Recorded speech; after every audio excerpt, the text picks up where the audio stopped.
दोस्तों, अपन एक कहानी पे चर्चा करते हैं। कहानी क्या है? कहानी का शादी का लिफाफा। शादी का लिफाफा कहानी शीर्षक से आप समझ ही गए होंगे। मैं आपको दो परिस्थिति को दिखाने की कोशिश करता हूँ।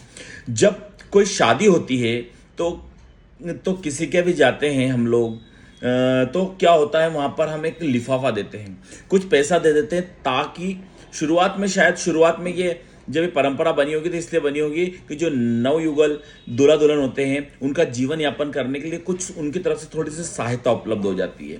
तो थोड़ा करके समाज में सभी लोग करके एक बड़ा अमाउंट इकट्ठा हो जाता है जो उनको थोड़ी सहायता करता है नया जीवन जीने में। ये पुराने उस रूप में परंपरा शुरू हुई होगी और आज तक भी चली है।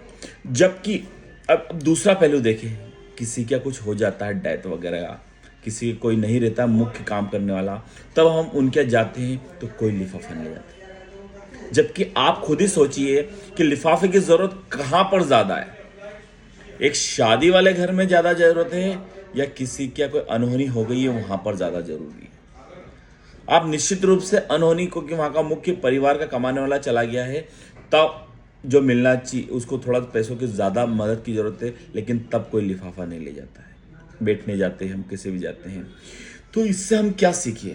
हम इससे ये सीखे कि खुशी में तो सब लोग आपकी मदद करने के लिए तैयार हो जाते हैं, लेकिन जब परेशानी आती है, तकलीफें आती है, दिक्कतें आती है, तब आपकी मदद करने के लिए कोई नहीं रहता है। उस दौरान, उस तकलीफ के क्षण में LIC आपके साथ खड़ा होता है, इंश्योरेंस आपके साथ खड़ा होता है।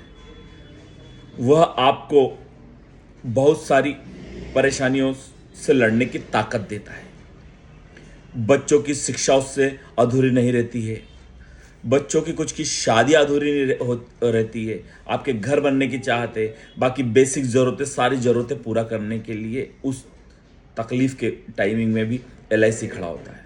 इसलिए दोस्तों, इंश्योरेंस का महत्व समझिए, इंश्योरेंस जरूर कराइए, अपने अपनों के लिए कराइए, है ना। ये बहुत जरूरी है आपके लिए।